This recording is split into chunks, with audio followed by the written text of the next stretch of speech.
Hello, everyone, and welcome. We're going to get started in just a couple minutes.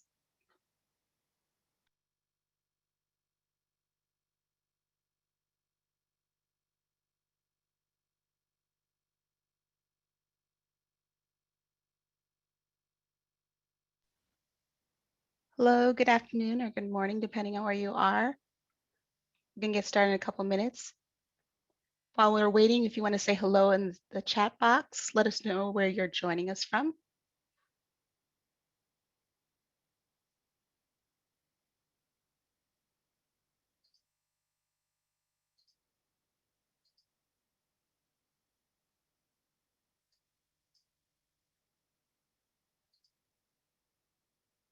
Hello, everyone.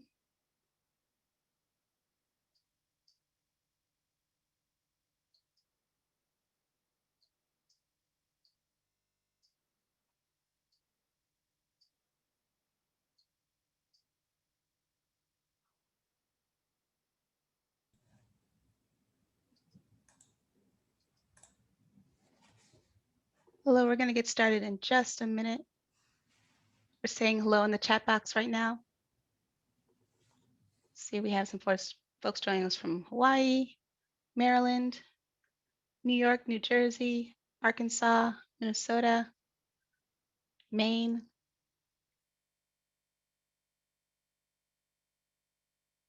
A lot of Maine and New York today.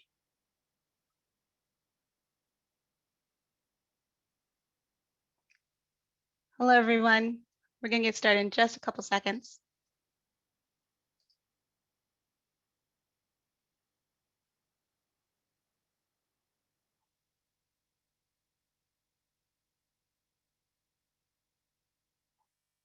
Hello, everyone. While we're still saying hello in the chat box, I'll go ahead and say that this webinar is being recorded.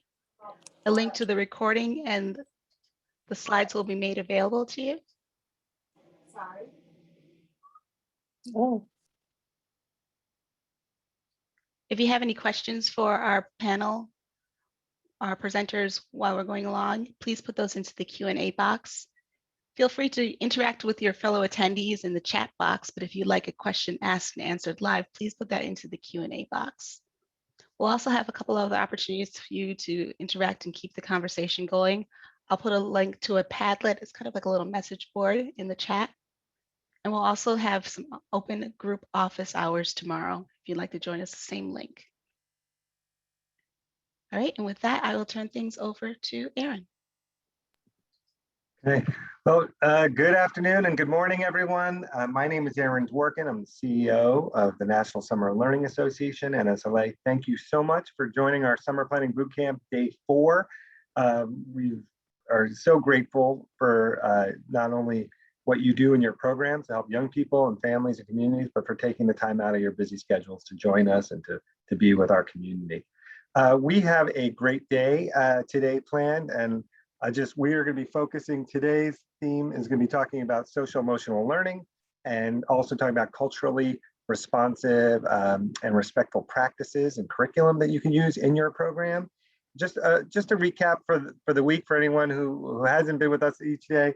The first day of this boot camp, we focused on the research on academic learning loss and academic supports. On day 2, we talked about COVID safety and also how to incorporate enrichment and health and fitness into your programs.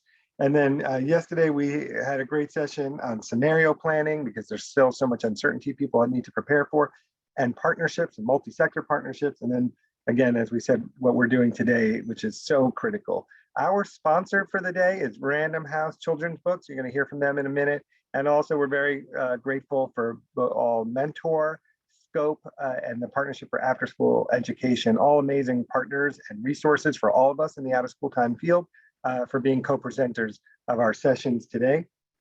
Go to the next slide, Leslie. So we won't spend too much time. We're NSLA, we've been around for more than 25 years, putting a spotlight on the issue of both summer learning loss and summer as a time of great inequity in education, but also a time of great opportunity. And so we're here to support thousands of partners, including all of you, and making amazing experiences for young people this summer and every summer. Next slide. So we don't, if you've been on these calls, you hear me go through this, but basically we're trying to work with all of you to help close achievement and opportunity gaps. Go to the next slide. And we always want to remind ourselves that this summer is unique in that it's this time for improvement for both young people, but for adults. Tremendous professional development happens through our programs. Time to incubate new ideas and innovate. Time to break down silos in the world of education and partner and model those partnerships that could carry over to the school year. And also it's an opportunity for all of us to create an immediate and lasting impact, both at the student level, our community level, and actually at the national level. Next slide. So we have a big events coming up. So this won't be the last time. We're all planning right now. I mean, summer is upon us, but we have other chances to come together and a lot of other webinars and opportunities to share and learn from one another. And we'll be looking to invite you to these other events. And then we have lots of resources that we've been collecting and sharing out every day of each day of this boot camp. We're going to be sending this all out to everyone at the end of by next week. But we have resources from day one, day two. You can see these are like kind of our signature things we're trying to highlight. This is from yesterday. And then today we have these great resources from Mentor, from Castle, from the Wallace Foundation, Education Trust. So these are things we think if you're looking for tips and guidance and best practices to use in your program, these are some. Next slide. We just also want to flag for anyone, we also have professional summer learning communities around specific topic areas that are being convened and facilitated by our NSLA field consultants. So if you have a program that is focused on one of these topic areas, please go to our website, contact us. We'd love to invite you to join these conversations. Next slide. And then again, we also have a whole consulting division and training and support for folks who want more intensive staff training or partnership and thought partnership around different areas. We work with lots of different groups in different ways, and you'll hear from some of our partners, but here are some of the topics we can support you in, and if you need something more tailored, we're happy to help you. Next slide. All right, so with that said, I'm going to just turn it over to Adrian from Random House, who is a great resource and a great partner to NSLA and all of us in our community. Adrian? Thanks, Aaron, and hello, everyone. Thank you for letting Random House Children's Books be a part of this day and a part of all the wonderful work that everyone is doing. Random House Children's Books is a division of Penguin Random House, which is the largest trade publisher in the US. And at Random House Children's Books, we publish books for children from pre-K to young adult, and we work to get those books into the hands of every child. We work closely with teachers, librarians, and other groups like yourselves because we know how important literacy is to improving lives. Please take a look at our websites to see our books, our authors, as well as all the materials that we have that support that purpose. And don't hesitate to reach out to me if you're looking for a partner for your programs. We do everything from, we have different events. We have authors that we can, that love to speak to children, as well as materials that help with working with reading the books and teaching different themes. So we are very happy to be a part of this today and would love to, can't wait to hear more. Thank you. Thank you, Adrian. Thank you, Random House. And now before we introduce our moderator for the day, David Shapiro, CEO of Mentor, I just want to also flag that yesterday there's some positive news brewing. We don't have it finalized yet, but we had a great event with two US senators, Senator Murphy, Chris Murphy from Connecticut, and Senator Michael Bennett from Colorado, leading a discussion with the out of school time field about how they're advocating for more investment, federal investment for summer and after school programs to work with school districts. But for this coming summer, we're hopeful could be an extra couple $2 billion for our field and for our program. So stay tuned on that, but thank you for all of you who joined that and helped advocate for that. And now to one of the great leaders, a great friend, and I can't overstate how humble and effective and tremendously wonderful he is for our entire field and all the children in this country. Is David Shapiro, the CEO of Mentor, and he's going to be facilitating this wonderful panel of experts we have. So David. Thanks so much, Aaron. I'm so grateful to you for your leadership, all the kind things you just said. It's definitely a mutual admiration society in which I feel like I've got very little figured out, but a lot of wonderful people to borrow from, and you're one of them. So I think that's evidenced by Leslie's amazing in the background, making so much happen. I just can't thank you enough, Leslie, for the fact that you're still standing or sitting, or I'm not sure you're ready to exhale. But day 4, 300 people still engaged in mentoring, especially. We often say your values are best expressed by how and whether you show up, and you are showing up strong.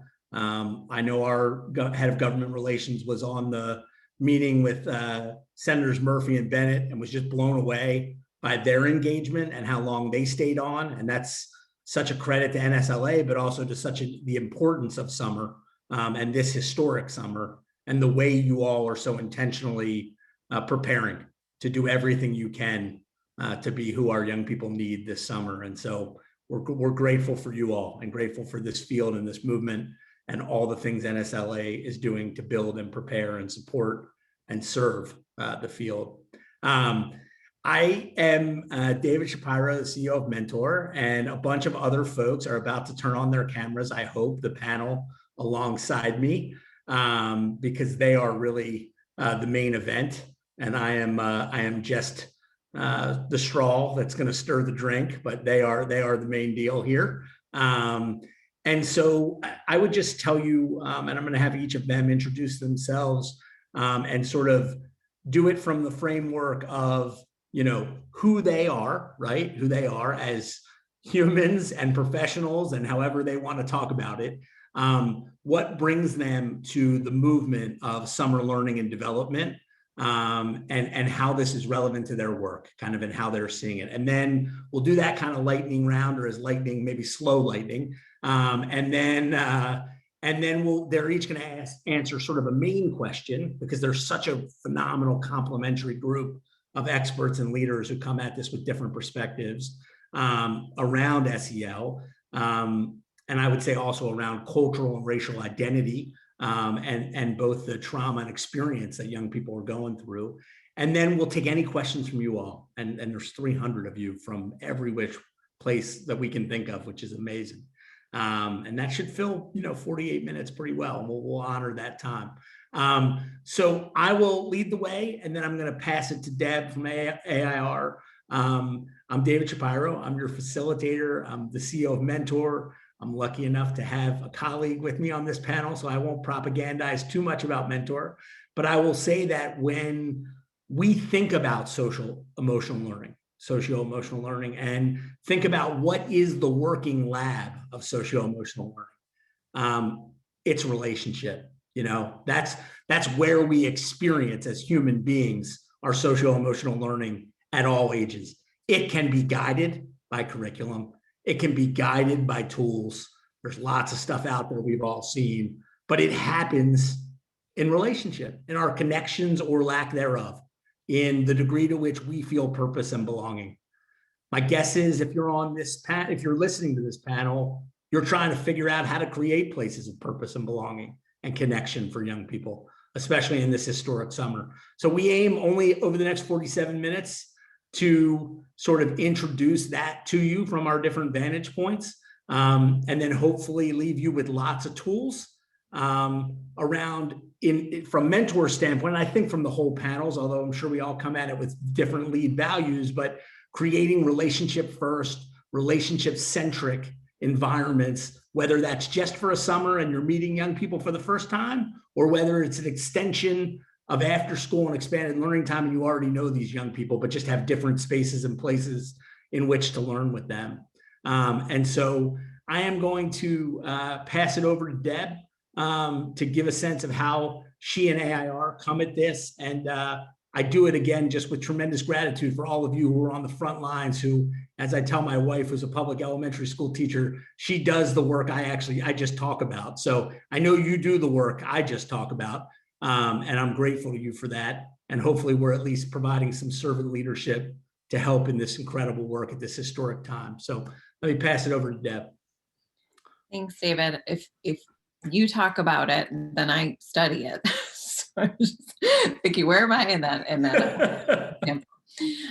Well, you know, the question is a really great one. I mean, I can certainly just sit here and explain what AIR does in relation to summer, but I really started thinking about why I'm on this panel today. And I love summer.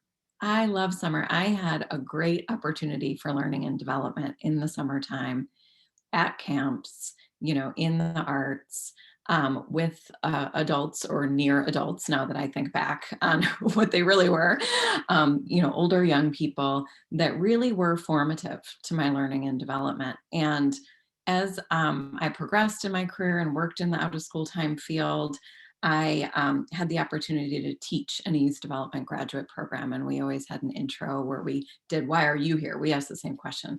What was your path to this program? And for so many of them, it was summer. It was a summertime experience, either as a staff member or as a young person. So summer in the ecosystem of out of school time. And I am just honored, really, to be a part of an organization now, which is the American Institutes for Research, where I have the opportunity to support implementation around summer and youth development in the summertime in particular, and youth development throughout the school year, and to study it. So some of those resources that Erin showed earlier, we don't have to belabor them because you maybe heard about them. We were a part of contributing to those, or we're studying further movement in those. So we're behind the scenes trying to support the good work all of you are doing. And I'll just say one lastly, as a parent, I, like other parents, am looking and waiting to hear from summer providers where my boys, my 2 teenage boys, have had wonderful experiences at the Wise, you know, and I'm wondering, what are we going to do this summer, and how can we participate, and how can we help you? So I'm bringing all of those lenses to this conversation. I'll say just really briefly, there's a lot more people that I work with at the American Institutes for Research as we endeavor to generate and use rigorous evidence that contributes to a better, more equitable world, with a focus on youth, families, schools, and communities. So I'm here representing that large group of folks, and really excited to talk more with you today and hear what your questions are, and hope we can continue to support you.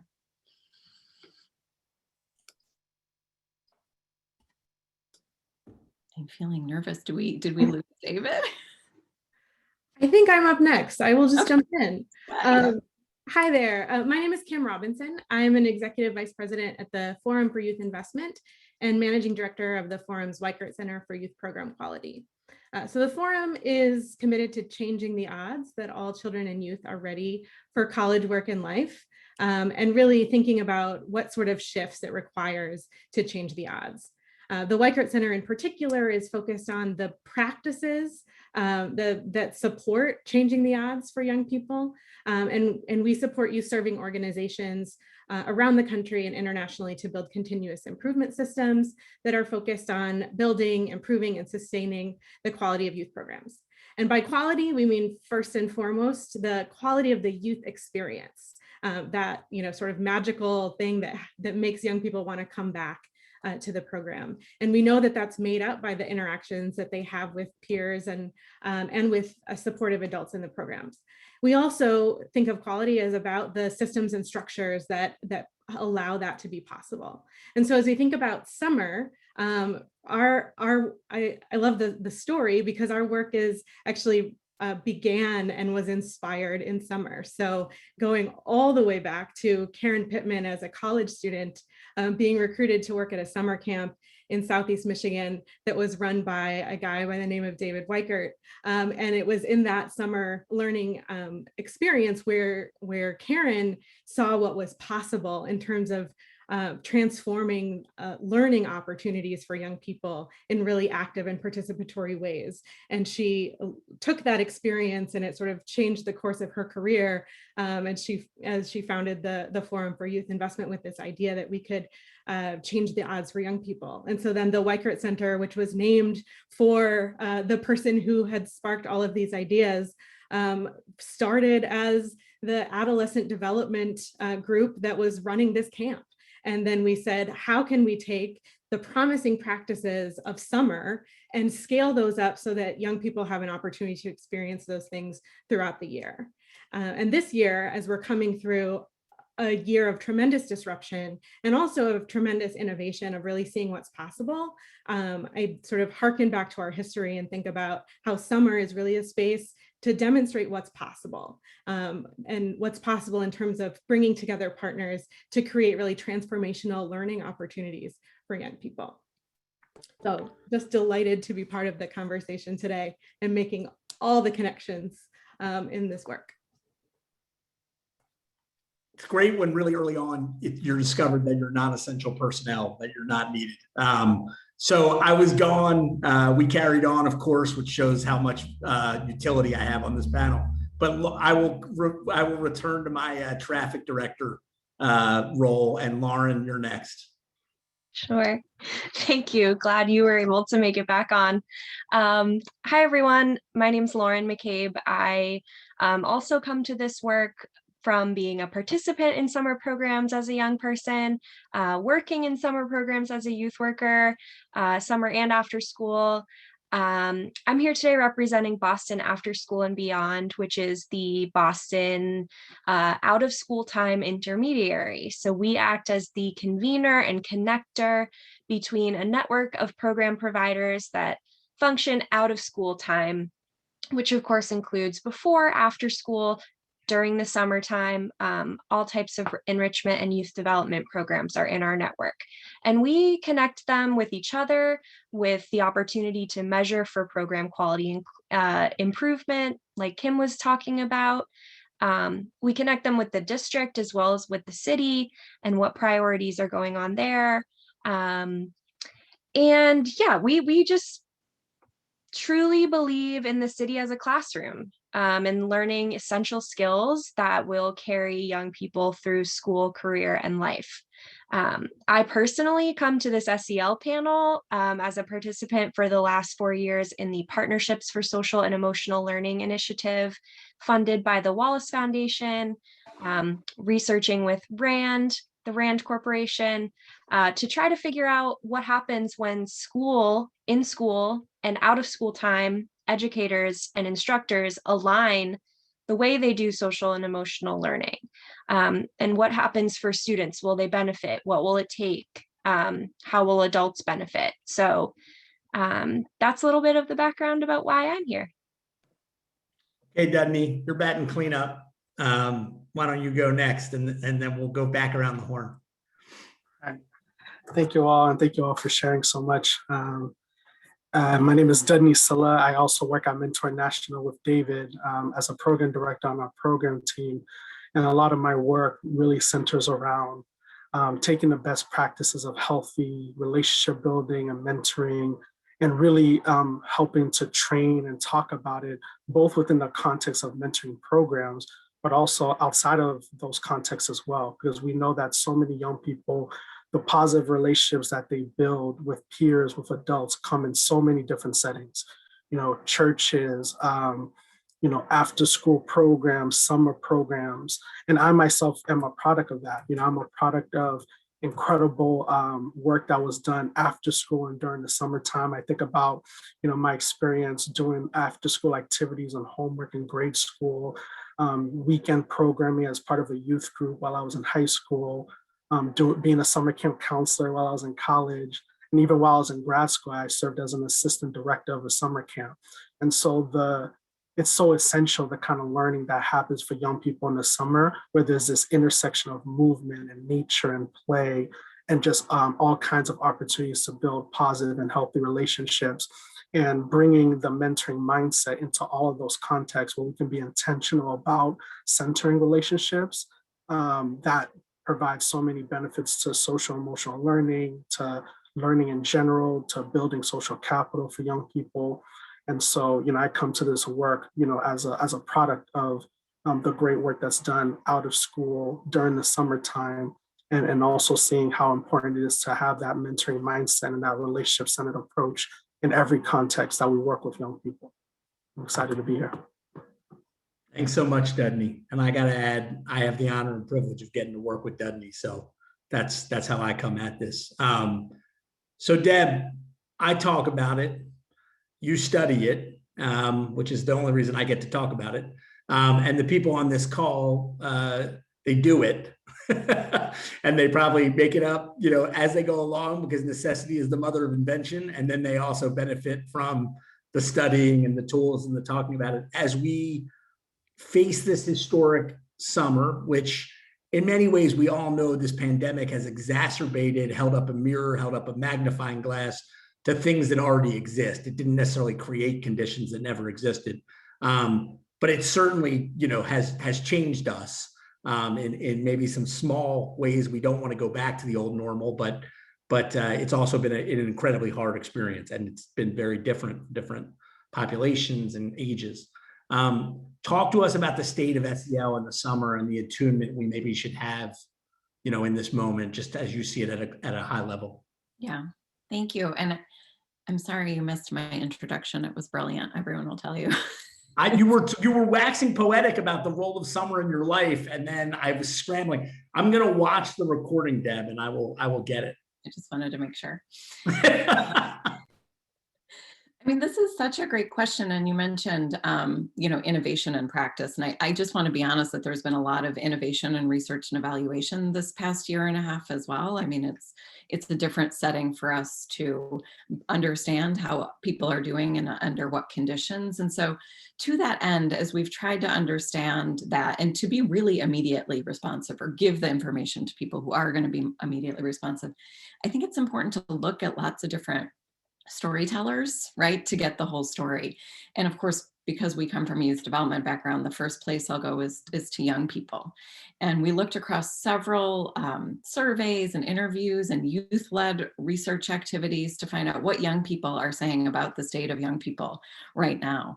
And I think the first thing they're saying, which, I'm just going to start off with, is they say that we can do better by them. So all of the things that Dudney was saying, which I was like, yes, like, those are the things that they're looking for, and they're looking for them any way they can. And so we've seen really simple, ways for adults to reach out to young people where they're, through social media, for example, that they're just looking for that outreach. They're looking for that personalized, one-on-one conversation, because they are saying that over 80% of their peers are struggling with some kind of mental health issue. They are saying that if they are logging in and attending school or attending school in person, they are spending 75% of their waking hours on screens. So hello, summer, we need to change that, I think, for sure, right off the bat.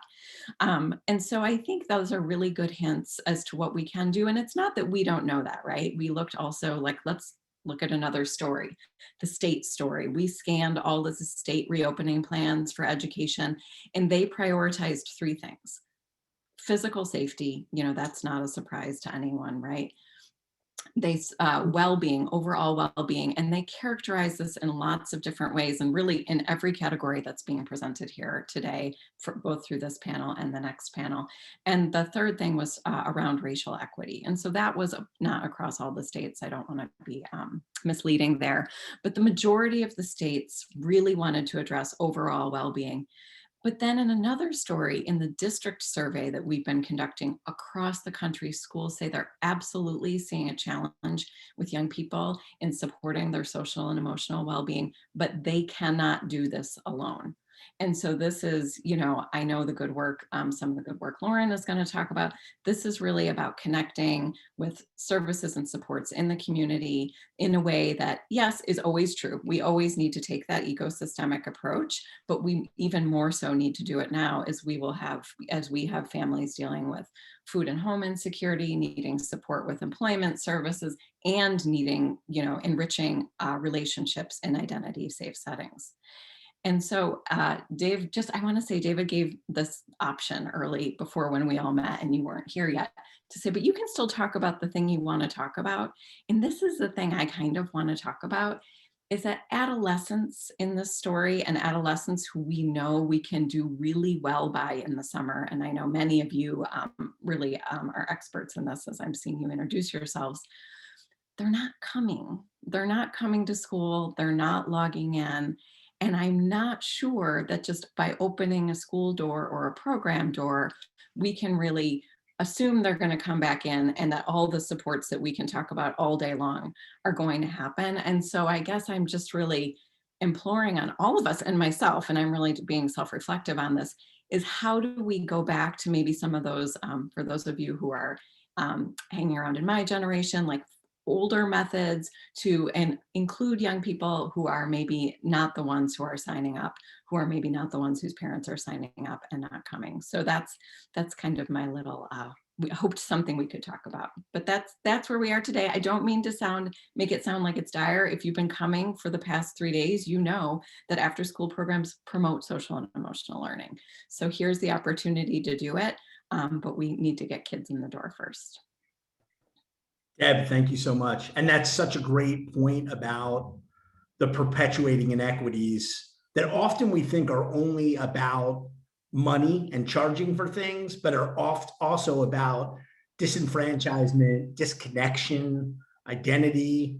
And then I've gotten so much worse in this time about kind of what is for me and what is not. And what we often talk about in mentoring to prepare mentors, because this is what they misunderstand often, despite good intent, is that if you were trying to get through the next few hours, yeah, it is a very different way to parent than thinking about, 6 months from now or and so that hand-to-hand combat of outreach is everything this summer, everything in every summer, but especially this summer. Absolutely. Yeah. Thank you for calling that out. Yeah. Kim, so, you reflected on Karen and reflected on the roots of Weikert so well. And I think what I hoped you might talk a little bit about, but again, as Deb said, I told all of you, answer whatever you want, but just to guide what I was thinking about is that, you guys have really developed a pretty novel, continuous improvement, quality assurance, effort in I'm going to mess up the acronym. I always do QYPA, I think, but you'll clean me up if I messed it up. And actually our QMS, our National Quality Mentoring System, was built off of studying what you guys have done. So it really was, it changed the game in so many ways. But I wondered if you could just talk about continuous improvement and what that looks like, because everybody's trying to so rapidly innovate. And it's not that we don't already have historic pressures as our own, as individuals ourselves. Everyone on this call has their own, pressures as individuals personally that they've never experienced before and professionally. How do you talk to folks about continuous improvement in this and all time? My very favorite topic. So I'm glad to have the question. And I see I have some friends in the chat helping with the acronym. So the Weikert Center is known for the Youth Program Quality Intervention, the YPQI, and the core of that is this assessment that really looks at the quality practices with young people, the Youth Program Quality Assessment, or YPQA. And we really think of continuous improvement as a helpful way to build a culture of learning. And for organizations that aim to support learning and development for young people, really thinking about how they are learning themselves is really about creating the conditions for learning for young people. And our focus on SEL really just sort of adds to that learning is in fact social and emotional. And so sort of how all of those things are woven together to really support young people. So one of our core principles is that young people need to feel safe and supported in order to learn and to lead. And we know this is true for young people, but we really think that it's true for people. And I think this year has really shown that to be true, that, in order for staff to really be able to be effective in supporting young people, that they need to feel safe and supported in order to be able to engage in that. And our sort of the desire for support around social and emotional well-being and the skills that support social and emotional well-being for young people is really, really great. And I think we see the need for that now more than ever. And so supporting staff through a continuous improvement process means creating the organizational conditions in which staff can create the conditions for young people to thrive. And so that's things like, talking about improvement and improving practice a safe, not high stakes sort of thing to do. And so we really emphasize continuous improvement as a low stakes opportunity to really help help folks to align on a set of goals and a set of practices and a set of strategies to help improve that experience for young people. It also involves sort of thinking about what are the kind of organizational contexts. One of the sort of critical ideas in youth development is really about making sure that we're setting conditions where young people feel like they belong. And I think, this year has really has made us have very direct conversations and thinking about how belonging intersects with equity, that we can't create environments where young people belong without addressing the cultural and historical and political context in which our programs operate and in which young people live. And so thinking about the conditions for where learning can happen, those conditions have to be situated with a lens of equity that supports belonging. And it also involves supporting staff, equipping them with the strategies for supporting young people. And so our approach to continuous improvement is sort of the whole package, where we kind of walk people through the assess, plan, improve process. But we look at the assessment. What do the practices actually look like when adults are engaging with young people in high quality ways?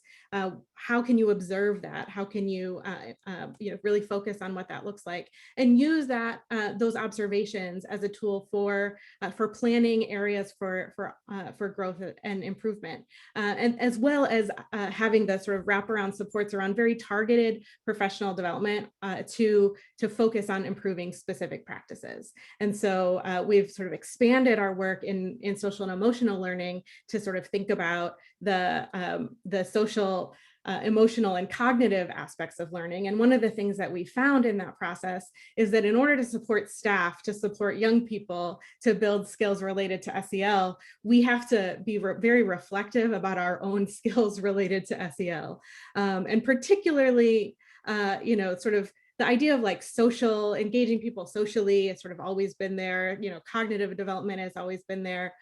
But emotional development is a little bit more uncomfortable to think about and talk about. And so, creating spaces where adults can reflect on our own assumptions about emotional development and emotional well-being, where we can build skills around emotion coaching and cultivating empathy and practicing that with one another to set the stage for being able to employ those things with young people.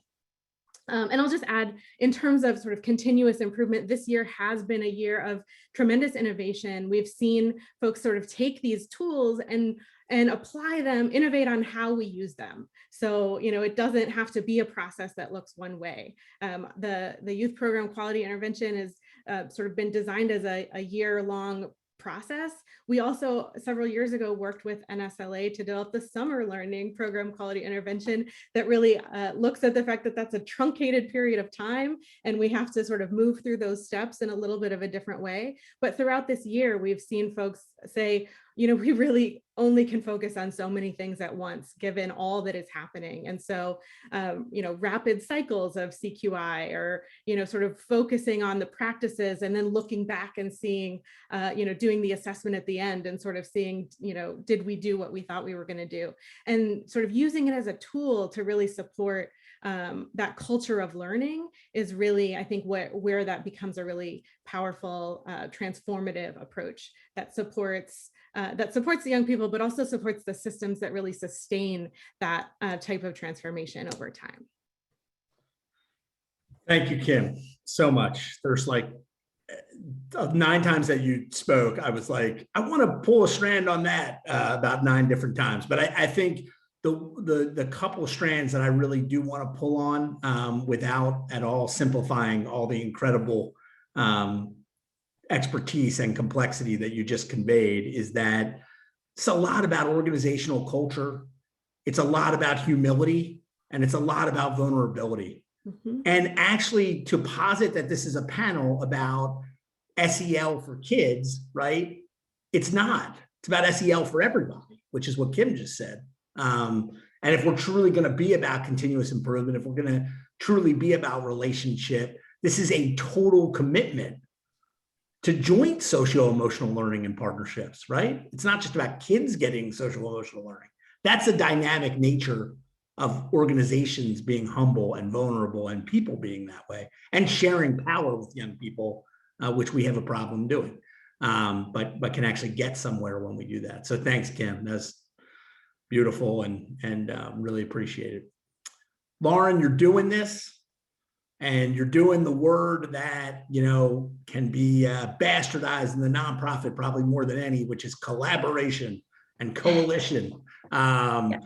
But we talk about, you know, we probably all get sick of hearing funders and other people, you know, you guys should collaborate. But the beauty is that when you can organize a system and organize a bunch of players with similar values and principles, you can actually respond at scale, which is what I've seen you guys do in my hometown of Boston by sort of bridging all these silos, which is what you talked about in your introduction, between the time of the year, school and summer, the time of the day, expanded learning time and summer, and then also just between organizations as diverse as Outward Bound and a baseball learning, you know, an academic program, but just like trying to unite them at scale as a partner so that you can really get like the mayor's office, the district, everyone feels like they're talking to you guys, but they're talking at scale. So, and we've got a scale problem, obviously, right now in responding to these times.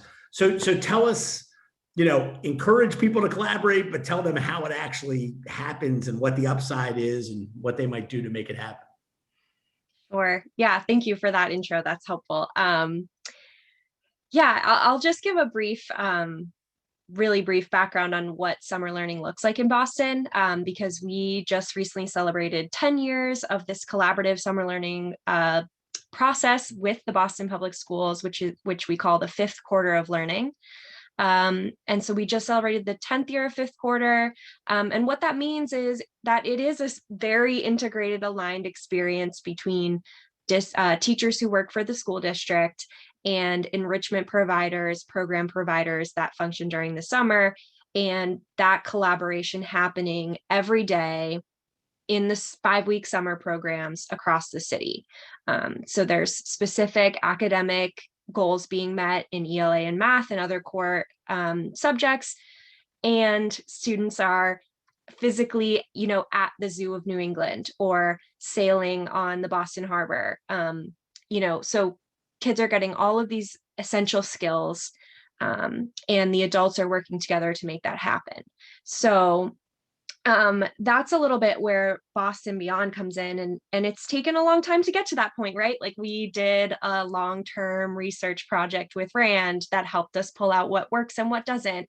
And to iterate on that, we're currently in a very similarly structured research project called Partnerships for Social and Emotional Learning, right? So we're learning now, what does it take specifically to collaborate for the social and emotional benefit of students? And as this theme continues, obviously adults, it all starts with adults. And I think I can share a little bit about what we've been able to do to make summer learning happen through the pandemic, and then also a little bit about what we're learning for partnering for SEL. So some of the things we've been able to do as an organization in Boston to make sure everyone has what they need right now for either remote or virtual learning programs, or a lot of programs are stepping up and providing in-person opportunities for students that are safe and guided by all of the CDC health guidelines. We started convening every week on Thursdays at noon. So right before this, I came from there. Every week we Zoom. Today we were blessed to have the presence of our superintendent. We bring in different folks who know what's going on and what are our next steps. And the city really, it's amazing how many program providers just step up and want more information. They want to know how to align what they're doing so that it benefits the city and every student in the city. We were able to secure funding for in-person programming last summer that's carried through the school year. And we've worked with the district to identify high priority students. So Deb mentioned students that have been kind of MIA. Where are they? How can we find them? What does that outreach look like? Can we get those students to enroll in a program where they are coming every day and they do get social interaction and they get those meaningful relationships with adults? And how will that transform their learning experience? So that's a few things. And we've continued with program quality measurement, as Kim said, which is really, I've been impressed by the speed at which we've been able to innovate that experience and be able to allow, observations to still happen virtually, and people to get that data that they need to continuously improve. And then in terms of the partnerships for social and emotional learning work, I know I've seen a couple of questions come through in the chat and the Q&A about particular strategies and what we're learning about partnering for social and emotional learning. I'll just run through a quick few things, and if there's questions, I'll take them. But rituals and routines, right?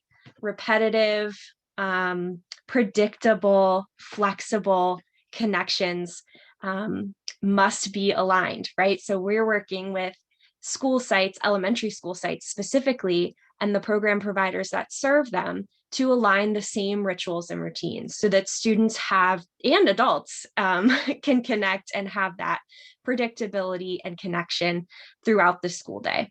And documenting what it looks like, right? So one of the questions was onboarding new staff. That is so critical to have your SEL goals documented for your new staff that come on, and not just, here are the skills we build, but this is what it looks like in practice, to Kim's point about the YPQA being grounded, or the YPQI being grounded in this sense of like, this is what it looks like in practice when working with young people in a learning setting. And what does that practice feel like? What does it look like? What does it sound like? Getting folks that are new to this kind of just very straight up, documentation and support about what that looks like and how to do it well. It's funny, one of my favorite early findings that just came out from the recent RAND report on the first 2 years of this initiative is that large-scale interruptions are the norm, not the exception. And then the pandemic happened, like right after we got a little first taste at that finding. And before that, they were talking about things like superintendent turnover or mayoral turnover, right? So that's been very interesting, but it speaks to the importance of the resilience of your partnerships. It can't rely on one person who may be ready to move on, get a new job, change careers. There has to be structural and systematic ways that organizations partner with each other. And so that's one reason I'm really proud to do the work we do at Boston Beyond, because it is, we do try to make the city a classroom by bringing those adults together. So that's a little bit about what we've been working on and what we've been doing. That's awesome. Yeah, thank you for speaking to those values, speaking to what it looks like, and speaking of what it looks like when a broader group of organizations are trying to attack this together, which is not easy. There's trust building, but it attracts the coordination with the superintendent. It attracts the coordination with the city and private funding when you can move like that at scale, which is very hard. But a lot of people wonder, like, why am I going to do something outside my neighborhood or outside my own program? That's why. That's why. And there's a power dynamic too, right? So, states and cities and policymakers have power that programs on their own don't have. Or programs are often the ones that are expected to be the most flexible in their practice because they can align to what the school's doing. But when you take a large scale collaborative approach, like you mentioned, David, we can kind of have a two-way street, right? We can both be flexible with each other. Yeah. So I told the panel the time was going to fly. They were like, really, you're going to ask me one question? I was like, I promise, once we get through one question. So there's an anonymous attendee who's making a run for my facilitation job because they asked a question, the exact question I'm going to ask Dudney. So that anonymous attendee, you are the facilitator now, which is Dudney. They asked at 141, how do we create relationship-centric programming and operational structures that drive relationships, both virtually and not virtually? That's a big question, Dudney, and you got like 3 to 5 minutes. So throw it at us, and you can lead people also to resources and things that we'll send out afterwards. But how do we start with a relationship? Yeah, we can send out some additional relationships, and thank you everyone for sharing so far. I feel like batting cleanup means the base is always loaded, so I hope I can support the team here. So phenomenal feedback and just things that have been presented on. Yeah, I think that's a great question. You know, there are a lot of different ways that we at Mentor try to tackle, you know, that question. One is in centering relationships as an outcome. You know, one of the biggest things that we've seen in talking with workforce education, different programs is, you know, so many times, you know, we have all of these goals that are really, really important around grades and all these different elements. And some of what we're seeing through the work that we've done around relationships is that when you center relationship and connection in your policies and your practices and your intentionality, it supports a lot of these other goals, you know, by starting with connection first. You know, when the pandemic happened, we did a survey of programs around the country to learn a little bit about how they responded. And it was an incredible diversity of ways and innovative ways. But the first thing they did is we just have to find the kids and make sure they're okay. And we want to make sure that we don't underestimate the importance of starting with that connection, to making sure all of our young people feel connected to our programs, our staff, our people, so that they have that access and that touch point to begin with. So that is step one, is so essential to the work that we do. And then from there, you know, we have an SEL guide where we did work around adolescent, middle school, the intersection of SEL relationships. And one of the takeaways from the research through that study was having a variety of relationship-based approaches, one-to-one check-ins, group mentoring approaches, combining different models, and aligning those with culturally relevant practices. So using a diversity of ways to reach out to your young people. So you may have, you know, Zoom to do virtual connections, structured virtual connections, but we also have this resource that we developed around how to leverage text-based messaging to stay in touch and to connect with young people through these moderated message-based approaches as well. And so using a diversity of ways to connect and communicate with your young people and to allow them to connect with each other is a very important part of the strategy. And more, you know, we talk in our work around what it means to have what we've started to call a mentoring mindset, and how important that is in professional development and training of the adults. What does it mean to have this mentoring mindset? So we talk about, you know, I see you, I got you, I'm here to help, you know, we are in it together. So really making it part of the programmatic practices to really zone in on connecting with your young people and making sure we're building bi-directional relationships. You know, one of the things that we think is so important is that the young people know that they have agency in the relationship building. And so in our practices, really establishing bi-directional relating, centering the goals of young people. There's work that's been done around critical mentoring, which is the idea of how do you center youth and see youth as partners in the programmatic development. So as you're coming up with these strategies and this continuous learning improvement strategies, the young people are an incredible resource for feedback and approaches on how to do that as well. And so them having a role in providing feedback is so essential as you're adapting, you know, your systems and your policies. You know, Search Institute talks about the developmental relationship assets and how adults can express care and challenge growth and expand possibilities. And then lastly, really in our collaborations with young people, thinking about the web of support that they're a part of. So partnering with schools, but also how do we connect with the families? How are we connecting with parents? How are we connecting with other adults who play a central role in supporting these young people? You know, so when you know the uncle, I'm 2020 made me an uncle for the first time. And so I'm learning, you know, the uncle duty right now. And so starting to think about, yeah, if a school knows me and the kid disappears, they can call the uncle. And now there's a way to find these kids in these different ways because we have partnerships, not only with other programs, but we have partnerships with the important adults in the lives of young people. And how do we weave them into these conversations? So those are a few different ways that we think about it, integrated in our work, you know, across systems. And we can certainly share some of those strategies and tools and resources as well. So much good stuff. So much good stuff. And if I could just lift up the first thing you said that I think is so often missed. If you are doing a survey evaluation of your program, summer program, after school, I don't care what kind of program, and you are not asking young people of all ages, did they feel close to staff and other kids at the end? However you define or evoke closeness for them at the end, you're making a mistake. And it's actually not asked as often as you think. People focus on the stuff.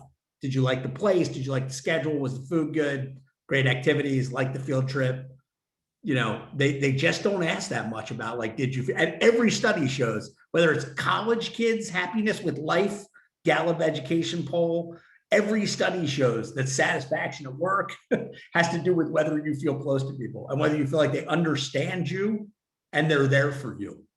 And we just don't ask about it. It's like a weird, rugged individualism, privacy thing. I don't know. It's a weird thing that we do that we don't ask about it. And to Dougie's point, we also don't ask that much about the ecology of the adults in their lives, which we want to see more. But Dougie, did you want to add something? I'm sorry. Yeah, the last thing I want to add that I know is, at the heart of all of our work here today too is, kids and adults, because of what happened, the level of trauma is unbelievable. And so I want to second, the comments that I made before around how do we create safe spaces for connection and creating closeness and connection and some of those, because all of the different strategies and approaches that we have are all built so much on that piece as well. And being able to lean on experts in the world who can help adults and youth with the trauma processing is so important and vital as well. So I just want to name that alongside everything else I was brought up.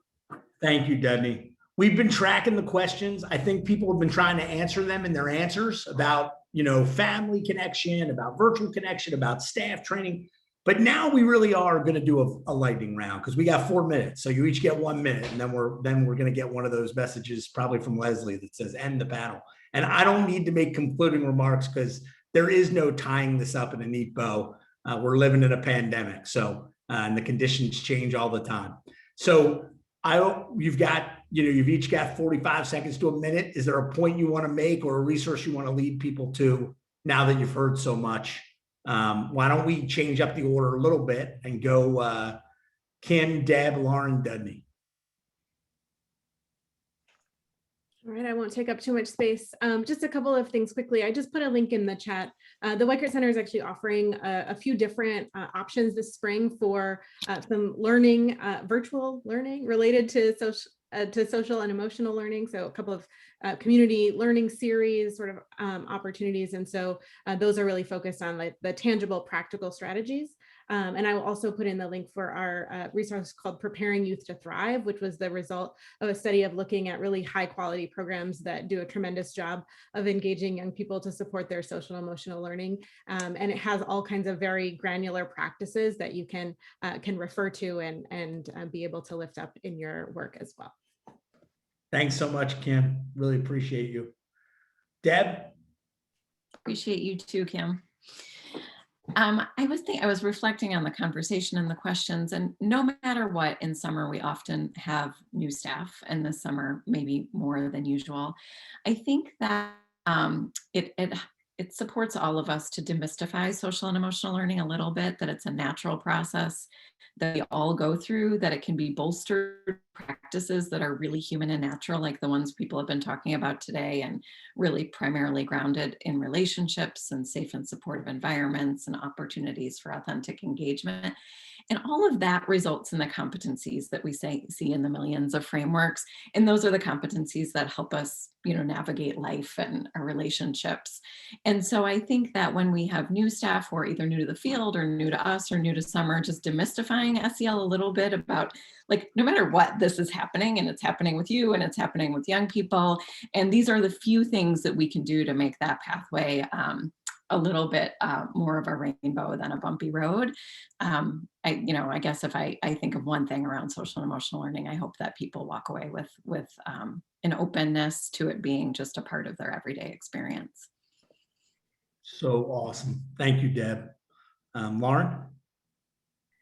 Yeah, I'm going to build off of Deb a little bit with hopefully without repeating her points, but maybe they're worth repeating. Yeah, I think the most important aspect to SEL is that it is happening all the time, all around us, to every human, right? And I like to talk about it as make it visible, right? So if it's already happening, it's kind of invisible. It's the water we're swimming in, right? Make it visible, especially for those new staff or students. Yes, me too, Deb. And I think that the collaboration aspect is obviously crucial. We always ask here in Boston, what can we do together that we can't get done alone? So if I had to leave with a few thoughts, I think that would be it. Also, I'm wary going into this summer, the push for making up academic learning loss. We know with strong relationships that academic learning will happen, right? With good instruction and solid adult relationships. So to Dudney's point, thank you both for being here. And Kim, I can't recommend the resources from the Weichert Center more. Anyone looking for resources on practice should go there. Awesome. Dudney, you want to close this up? Yeah, thank you. It's all hands on deck. We're all in it together, and youth are our partners in this work. And, we added some resources in here that we have a mentor around responding to COVID, text connections, the SEL guide we developed. And we're also working on a guide for mentors specifically around elevating competencies for mentors wherever they are. And so look out for that later this year, early next year as well. And so thank you all for the time. Yeah, so I'll turn it back to Aaron and Leslie. I would just say I'm so grateful to you all. And I think what Lauren said may be a great question, not just for us to each other, but also to young people, which is what can we get accomplished together that we can't do separately. We've spent a lot of time separately. We spent a little too much time probably staring at ourselves. And we're a little too focused on what we lost, probably, other than humans, which is the ultimate loss. But let's try to reinvent and build something together as we also mourn what may have been lost. And so we appreciate being a part of that with all of you and the amazing number of folks on this call and the leadership of NSLA. So let me turn it back over to Aaron. Yeah. Well, thank you, David. Thank you to all our panelists, Deb, Lauren, Kim, Dudley. You all were amazing and so informative and so inspiring. And I know that this conversation will continue. Just want to say a couple points and we're going to transition to the next thing, stuff that I've heard. A lot of our summer programs that we're so proud of, that get great results, actually will tell you that one of their secret sauces is that they build community. But the way they build community is that they build relationships. As David was talking about, they build a community of people who care about each other, listen to each other, know each other, and feel invested in what they're all doing together. And that this false conversation, I just had a reporter, so I've been asking me about this, so I'm bringing it up. Should we prioritize using this summer to focus on academic learning, or should we focus on social emotional learning? I will just tell you in a more assertive way that is a waste of time conversation and the wrong question. The answer is both. And we need to do all of it. And actually, if you have to prioritize, as I heard from our friend Carlos Santini on the panel earlier this week, connection before content. Because when people are connected, then they're willing to go to the next conversation. There's so much more that we can talk about. But again, this is just 1 week, but it is go time, everyone. When the summer is coming upon us, we know this work matters. And what everyone, again, should feel is that they are not alone. We have great organizations, we have great models, we have great examples and resources to use, and we will do our best to get them to you, into the hands of you and your staff, so you feel prepared to do in the best job you can this summer.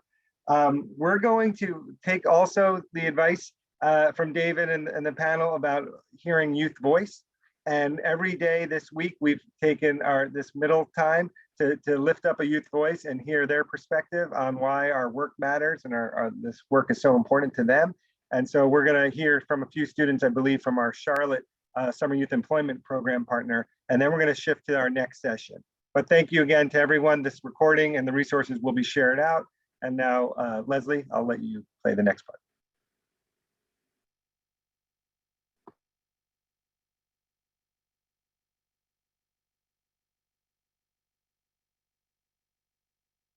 Greetings. My name is Maya Martin. I am a native of Charlotte, North Carolina, an alumni at Mallard Creek High School, and a freshman English pre-law major at Fayetteville State University. During the summers of 2019 and 2020, I participated in the Mayor's Youth Employment Program, or MYAP, and I will forever be grateful for this transformative experience.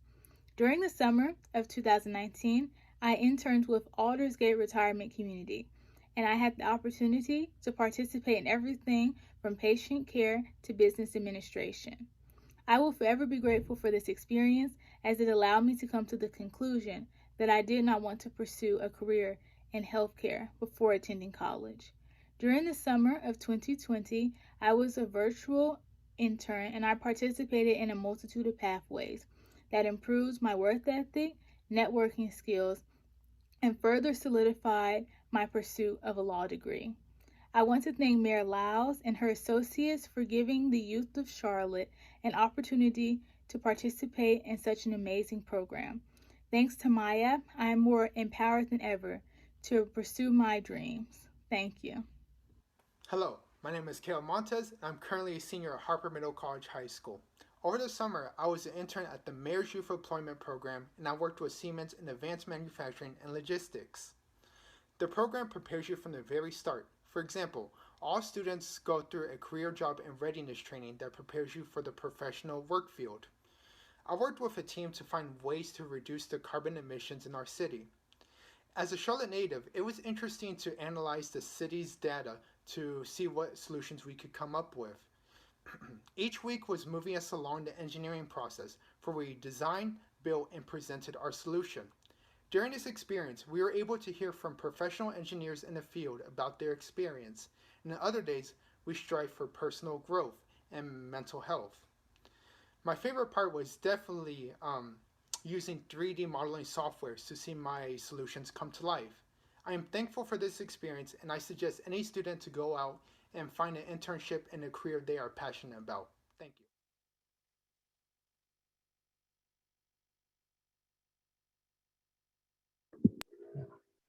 Okay, thank you. And we've been saying to everyone, and David said it, that question about do you feel closer to someone in this program now than you did at the beginning? Youth voice matters. If you don't have young people taking ownership of your program and giving you input into the design, we can help you find ways and their best practices on how to do that. But I think we know that there are teammates in this experience. We are now going to shift to a really important topic, and we have an amazing panel, and we have Broderick Clark, who's our Director of Training and Technical Assistance, taking on the role as moderator for us. But we're going to be talking about how do we incorporate culturally relevant and responsive curriculum and activities into our program. We don't live in a vacuum. Our society has had many challenges around issues of racial justice and social justice. Our staff understand these issues and feel these issues. Our families do, and our students do. And we create safe places and opportunities to explore these issues and to take action and to think about how we want to make change. So we're going to hear about great programs that do this well. And to introduce who we have to discuss this, I'm going to throw it to our moderator, Broderick. Fabulous. Thank you, Aaron. Appreciate you very much. Passing the mic there. Wanted to just quickly acknowledge this previous panel. I don't know about anybody else, but I'm amplified. I'm super amplified by the words and of inspiration that we've learned from the last panel. Wanted to lift up and thank Kim for reminding us that learning is social, learning is emotional, and learning is cognitive. And when I think about that social piece, you don't have to look too far. You can just look to the right and look in that chat box.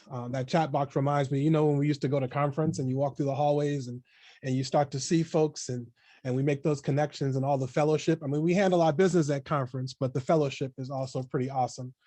So you don't have to go too far. Just go ahead and check in that chat box. And thank you for all your contributions there. I don't know about you, this is a vocation for me. It's definitely not a job. I don't go to work at all. And so it's very emotional and personal. And we appreciate everyone's cognition and being straight and connected and focused on this call. We still have 297 folks that are here hanging out for session 2. So we thank you for that. We have a distinguished panel, John Ford, Sam Obeid, Pam Gregory, Don Ewing, Roberto Gill. And I'm going to stop because my role is just to direct traffic and to keep my eye on the Q&A box. So if there's some questions that emerge, please go ahead and type those into the Q&A box so that we can have a robust conversation after we hear from our distinguished panel. So with that, I'm going to turn the microphone over to John. Please share your words of wisdom with us.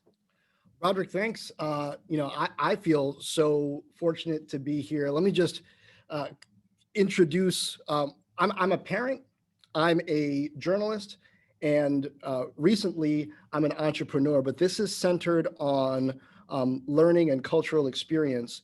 And it just sort of happened for me after George Floyd was tragically killed last year. As a little bit of personal background, I'm also the beneficiary of great summer learning when I was a young person, an engineering program at Purdue after my freshman year in high school, writing workshop at Simon's Rock, and then journalism workshop at Howard University, all really stuck with me.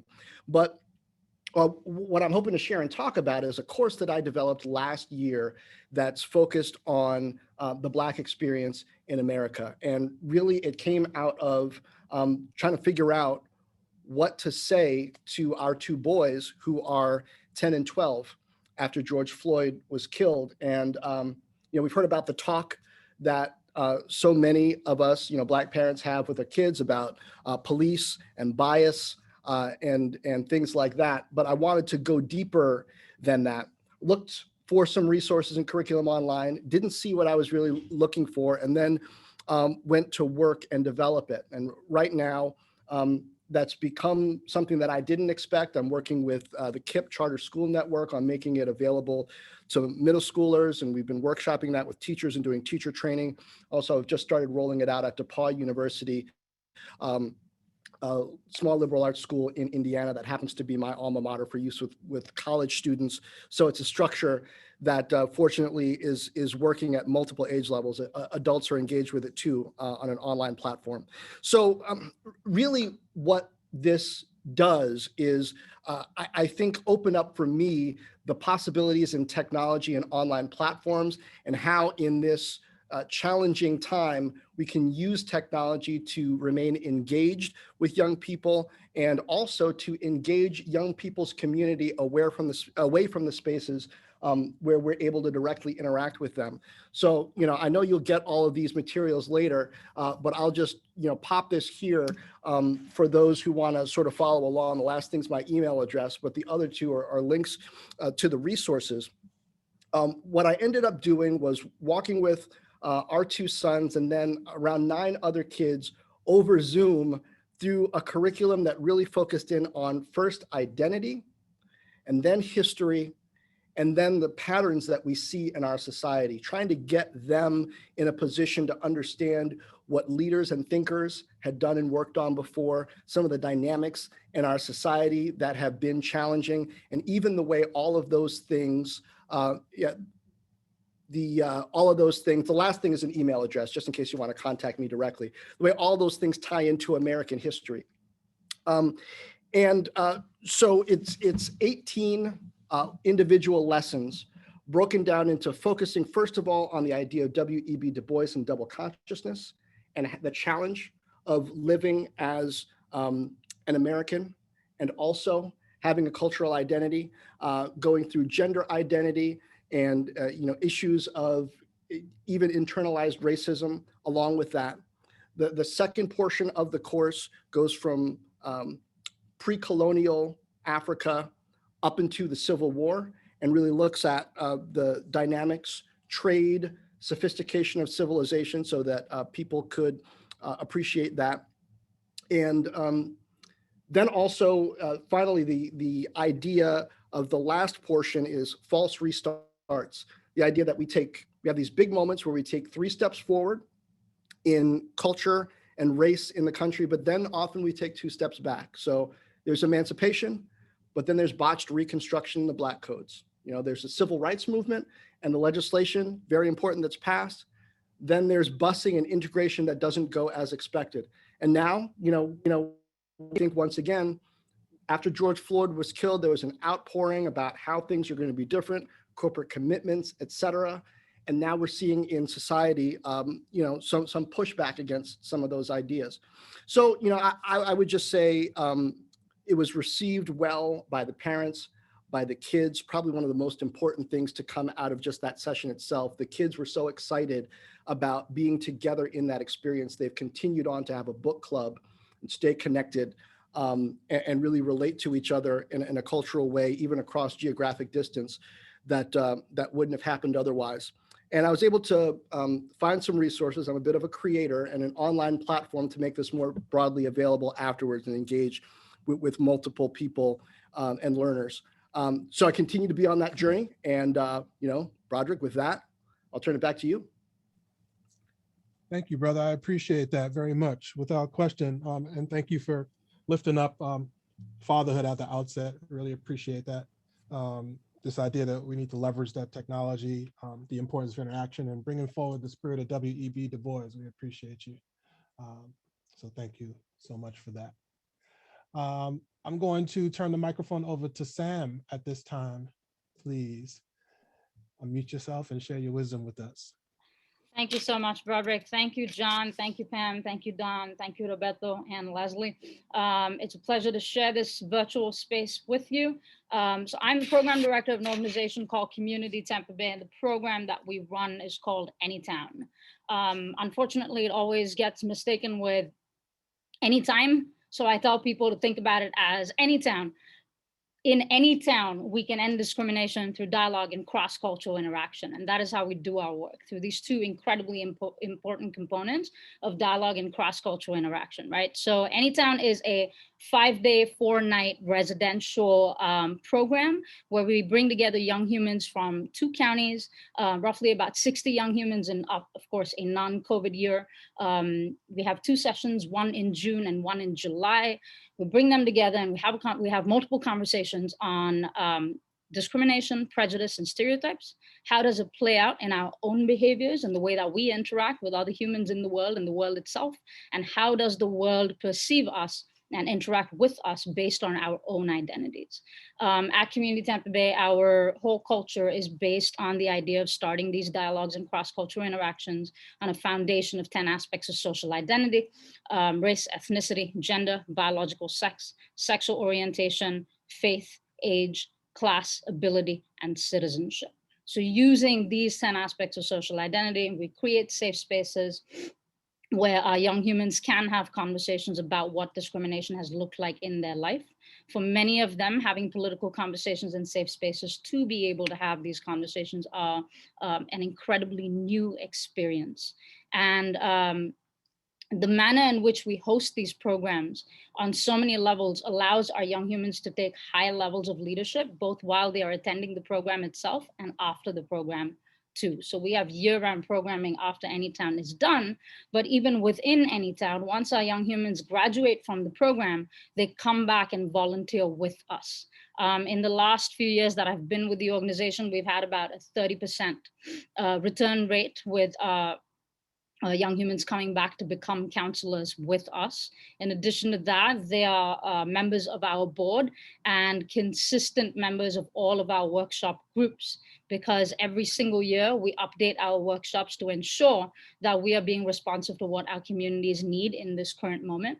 With so many emerging understandings of identity, we would be remiss to think that we have all the information or all the expertise to be able to inform what these identities look like and how we should be engaging these identities. So our young humans, both on the board and in our programs in general, come back to us and help us recreate and update update our workshops consistently. We also work with Michigan State University, Community Aid Lab at Michigan State University.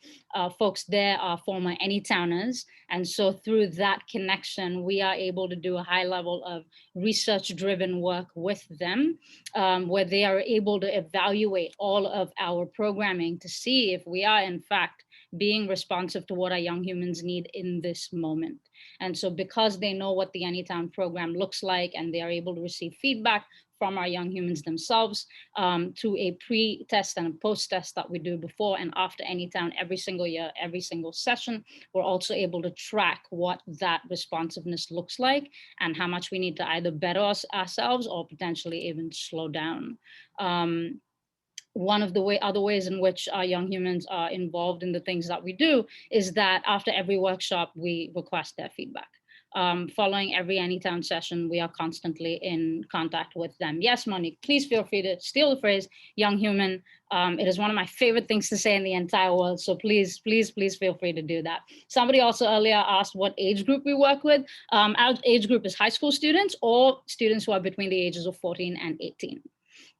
Right, and so they're constantly involved through the entire process, whether it's giving feedback immediately after receiving a workshop, participating in a workshop, after every Anytown session, throughout the year, and then when if they are willing and have the time to do so, to come back and do the work that we do to update our workshops. In addition to that, we're, like the work that we see happening with our young humans, they're so active, both before and after, most significantly after they go through the Anytown program. They go back to their schools. They're essentially taking everything that we are facilitating for them and going back into their schools and communities and actually doing that work. So many of our young humans are activists within their schools. They're activists within other groups that they occupy. They're activists within the city of Tampa Bay.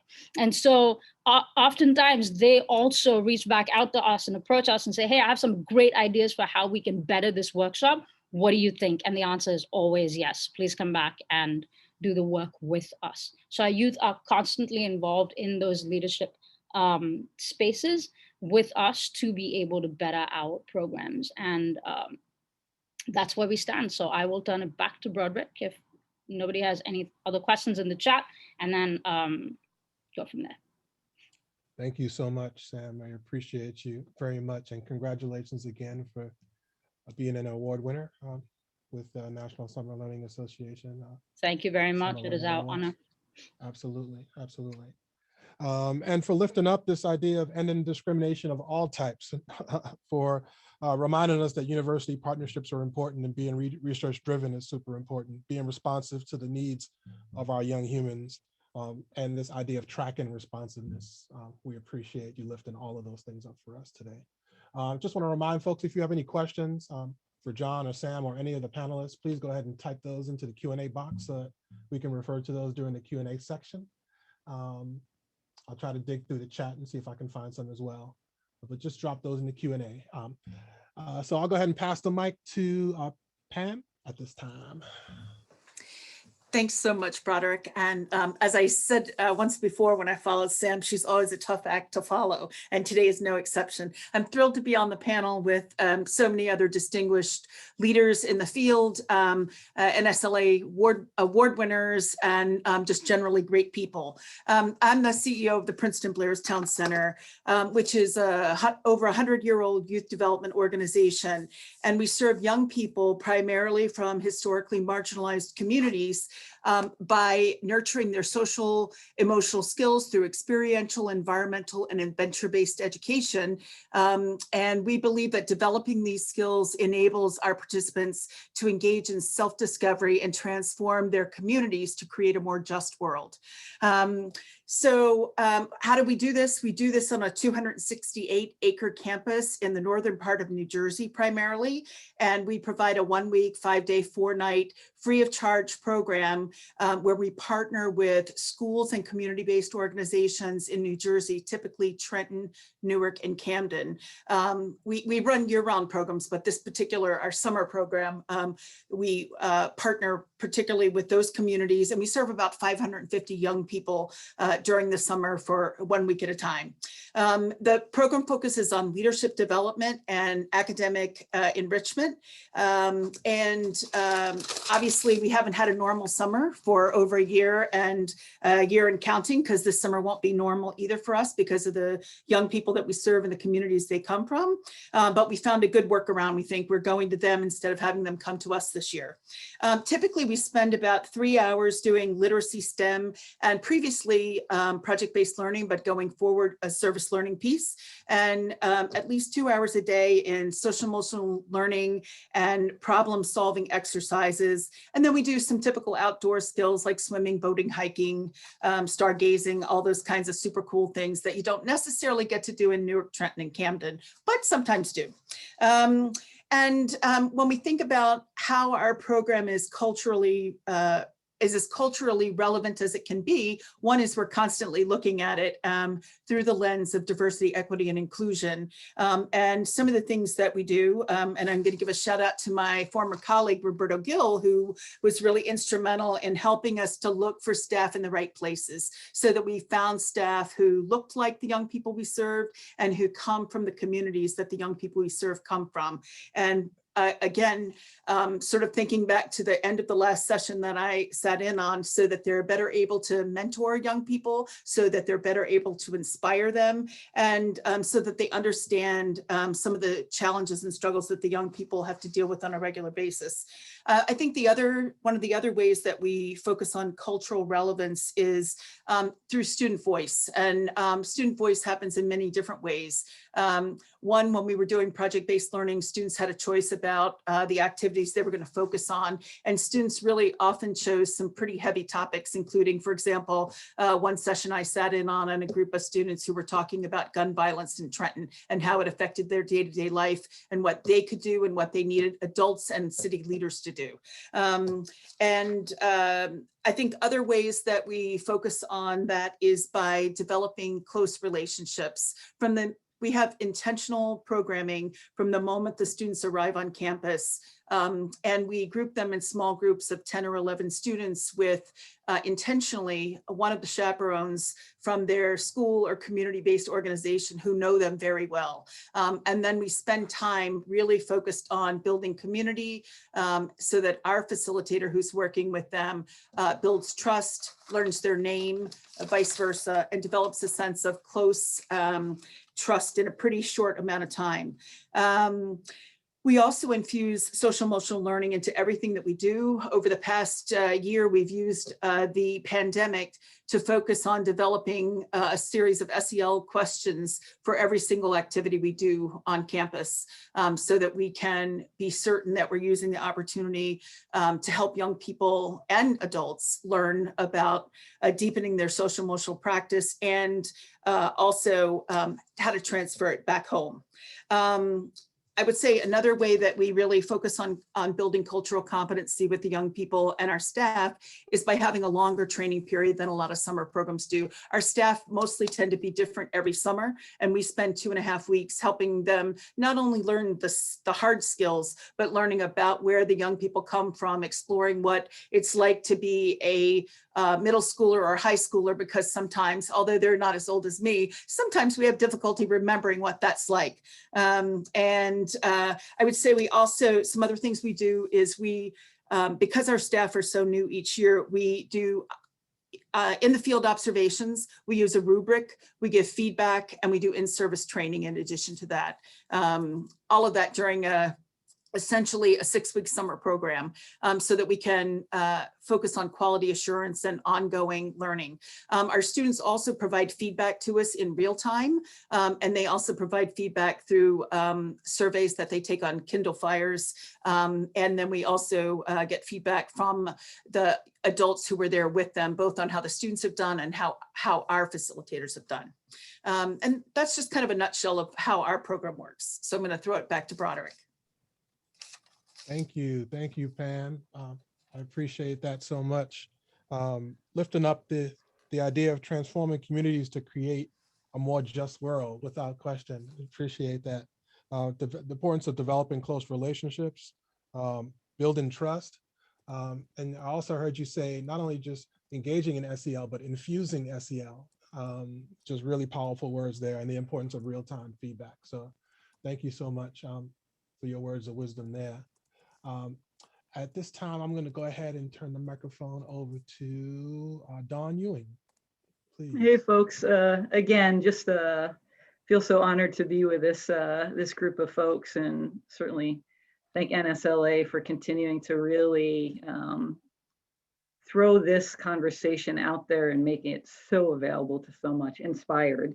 You know, whenever I start these, I think I know exactly what I'm going to do, and then I listen to people and I'm like, oh my gosh, I can't write fast. You're right, Broderick. It's like, what do you do, right? It's like there's 15,000 things.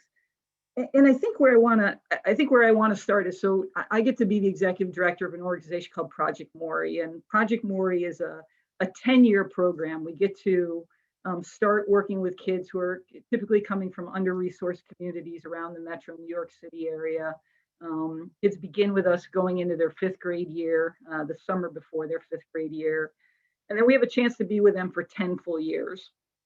And the opportunity or the privilege to be a part of a young person for 10 years is pretty remarkable, because in order to be in their world, you must also be in their family's world and their community's world, however they define that. And you know, I think we've all heard it from different in this session, but also in the session before. Just, I think Aaron said it, this connection before content.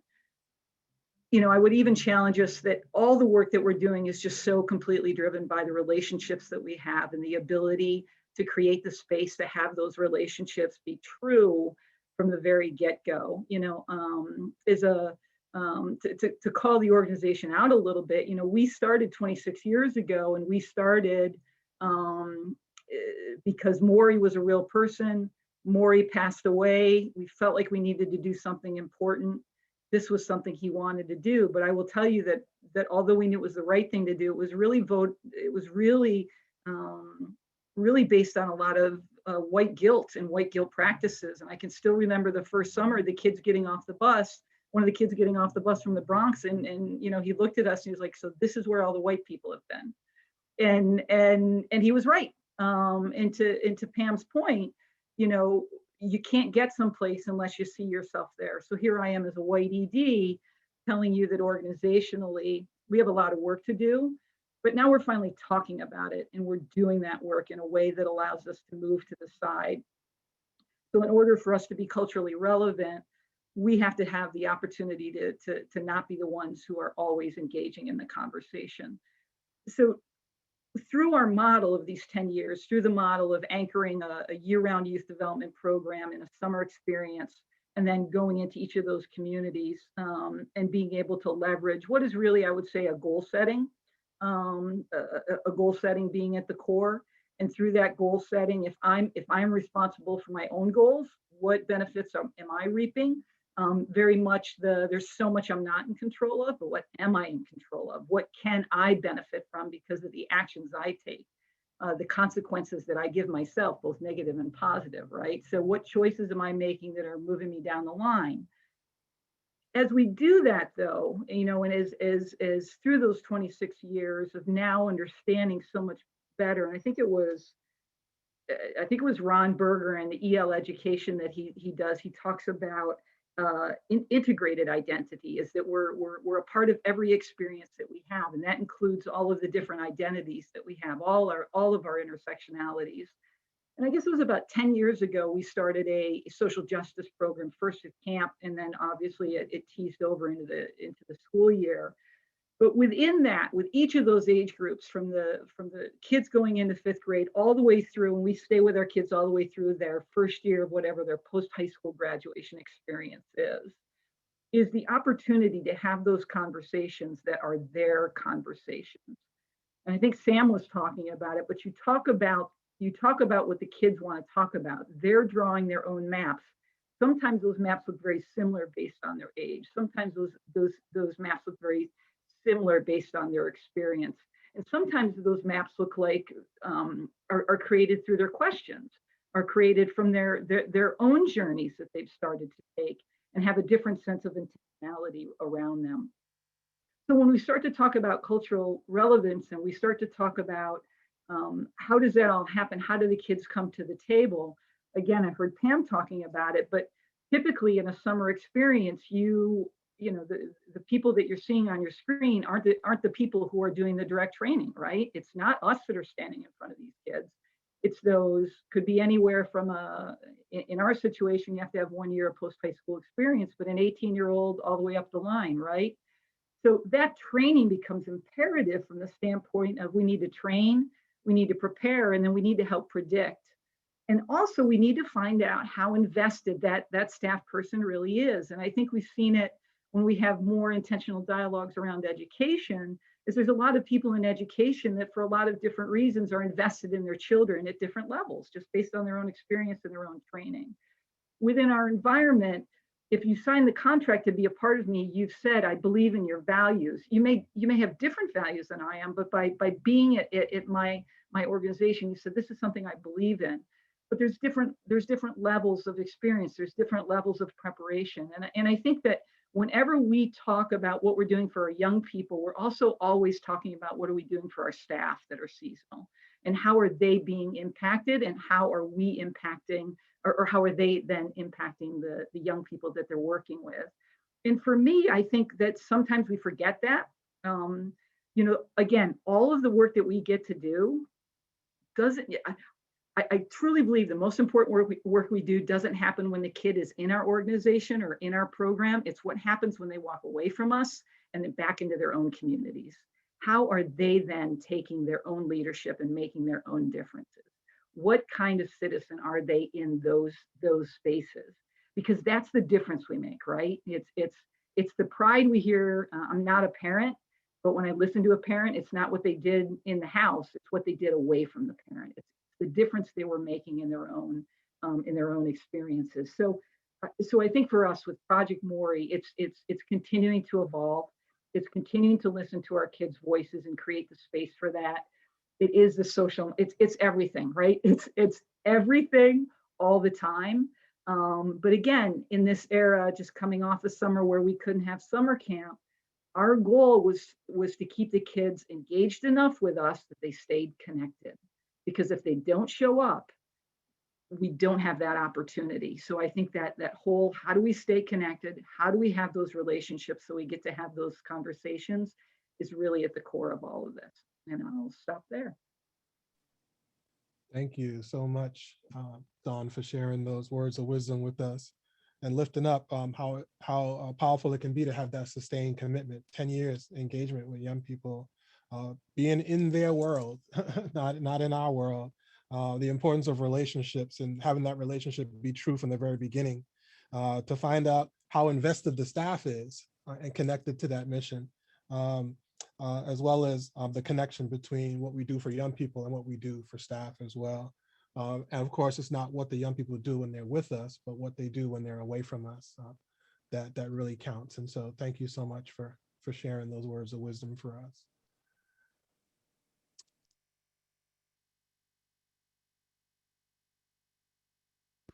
Roderick, you're on mute. Can't hear you. Oh, okay. You missed all of that just now? No, just now, just your intro to Roberto. Oh, okay, fabulous. I don't know what happened there. Technology does her thing when she wants to sometimes.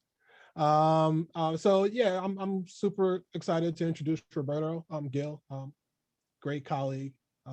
Super happy to have served on the board of the American Camp Association with him. And so please go ahead and unmute yourself, Roberto, and share your words of wisdom with this wonderful group of still over 250 participants on the line. Yeah, thank you, Broderick. And like everyone, I'm so thankful and humbled to be on this panel. I have the joy of being the Deputy Director of Camping and Year-Round Programs at the Fresh Air Fund in New York City. The Fresh Air Fund was founded in 1877, so we're the old guy in the group. And we have had the pleasure of serving over 1.8 million children in the last 145 years. And we do that by anchoring our relationships and our programs in the summer, as Dawn mentioned. We have two programs. Our legacy program is our Friendly Town program, where we match young people in New York City from the 5 boroughs with the host family along the eastern seaboard of the United States and southern Canada. So everywhere from Virginia to all the way to Maine. And kids have the opportunity to spend a summer, usually around 10 to 14 days with a host family and get to experience a brand new environment. The other program that we run, we have 6 different camps that we run for kids as young as 8, 9 years old to teenagers. And then, like everyone, last summer we had to adjust. I'm going to share a video in the chat with all of y'all, which highlights some of the incredible programming we did in the summer of 2020. When you have a chance, I encourage you to take a look at that video. But we very quickly pivoted and created 4 new programs last summer. We had a virtual camp program for younger kids. We had what we're calling our Summer Teen Academy for teenagers, where they were able to participate and learn some skills and also receive a stipend, which was so important, especially as summer youth programs were canceled last summer because of COVID. We also ran a program that we call Summer Spaces. We know kids are going to go outside. They're going to be outside running around playing, being kids, and we want them to do that. So we wanted to create a program where, again, we were in the communities, we were in the neighborhoods where our kids came from, and provided a safe space for them to hang out, learn some games, interact with other kids.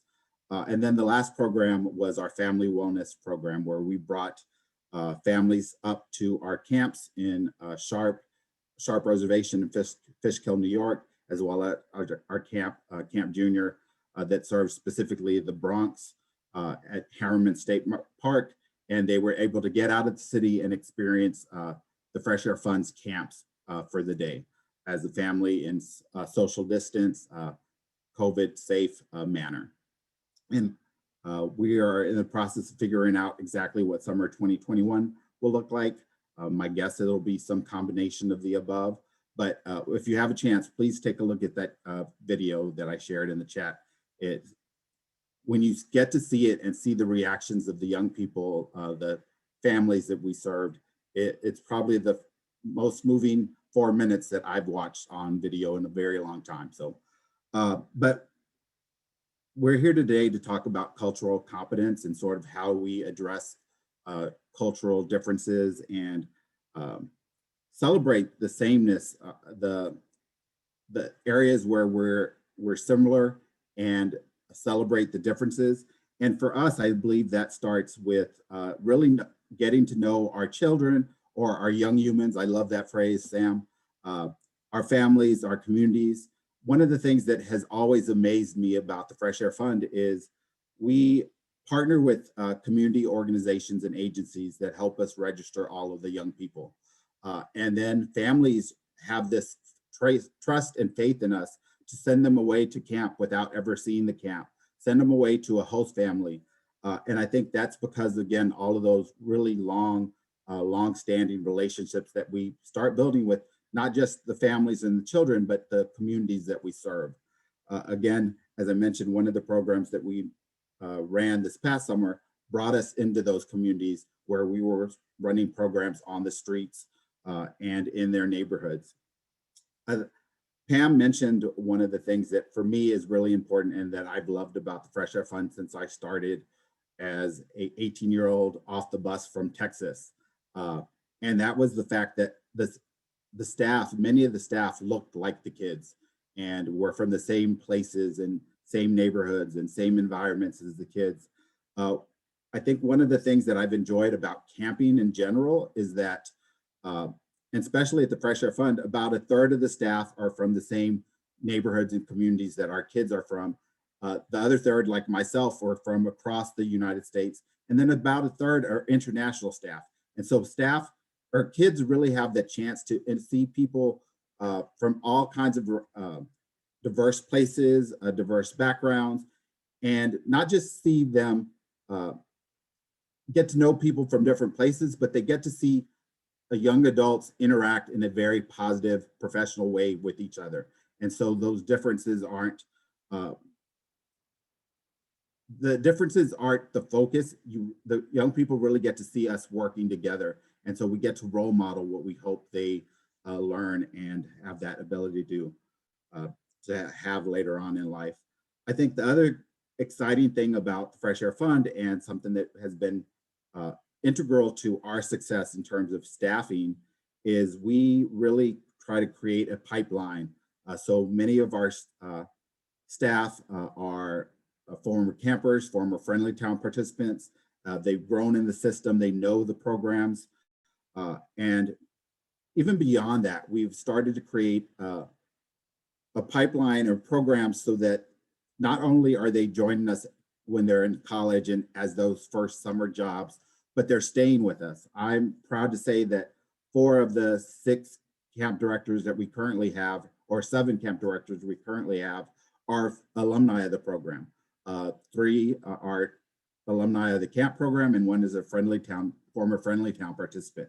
And that just brings so much wealth and knowledge to not just them and the staff, but they're able to sort of share their perspective from a camper or a participant perspective as well, which is so valuable in our training program. We also spend a lot of time training all of our staff on topics like diversity, equity, and inclusion. One of the sessions that I love leading every year myself is a session on having courageous conversations and just creating that environment where people feel comfortable. And that can sometimes be done both in person, but over the last 12 months, we've had to adjust. And now I have a great session that I've done many times now virtually, where we're still getting to sort of start those courageous conversations. For me, when I think about diversity, equity, and inclusion, DI work, equity work, it's not something that we're going to solve in a 2-hour workshop. But what we can do are start conversations that hopefully continue throughout the summer, throughout their lifetimes. And that's something that we're always trying to do. From a programs perspective, one of the things that we have done really well, especially this past year, is incorporate sort of this idea, and I believe Don mentioned it earlier, and it may have been mentioned by others as well, but kids can't be what they can't see. And so sharing books and novels and other learning materials where they see themselves. So I am leading a book club for the Queer Awareness Program, and each of the books represented Black, Brown, Asian voices, Muslim voices, LGBTQ voices. So it was important that as I selected those novels for this year, that at least in one of those novels, that every camper was able to see themselves in some of the main characters. And moving forward, next month, as we start to wrap up this school year, I'm going to have them share, give me some suggestions for the books for next year. So going back to what Pam mentioned and incorporating youth voice in our work. The last thing I'll mention is I'm very proud of the fact that the Fresh Air Fund is so focused on equity right now. We've actually created a cross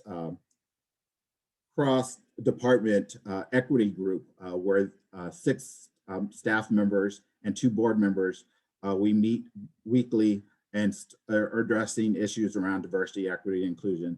Right now, we're in the process of planning a implicit bias training for all staff, especially as we go into the hiring season and the recruitment season. We want to just make sure people understand implicit bias, where it shows up, so that we can start addressing it. And with that, I'll pass it back to Broderick so that we have time for questions and answers. Absolutely. Thank you, Roberto, so much. I'm always inspired hearing you speak and learning more about your work. And the way that you all pivoted to create 4 programs in such a short period of time, Safe Spaces being one of those, really understanding that young people are going to be young people, and you can invest in creating spaces for them that are safe. This idea of modeling really came forward really strongly in your comments. This idea that we need to celebrate the sameness as well as our differences, and the importance of staff being from where they're from, but also balancing that with exposure to other people from other places and spaces as well, and seeing that dynamic. And also wanted to lift up this idea of creating programs that exist on a continuum and a pipeline. So I appreciate that. I can see the pride that you see, that you feel, when you see those participants come through that pipeline and become staff and that kind of thing. So thank you for those comments. Fabulous. So, time is moving, time is shaking, without a doubt. We appreciate all the commentary that we got from our distinguished panel. And I appreciate folks taking a moment to put some questions here in the chat. So I'm just going to try to go through a couple of those. We'll get to as many as we can in the next few minutes. So I'm going to read this one here.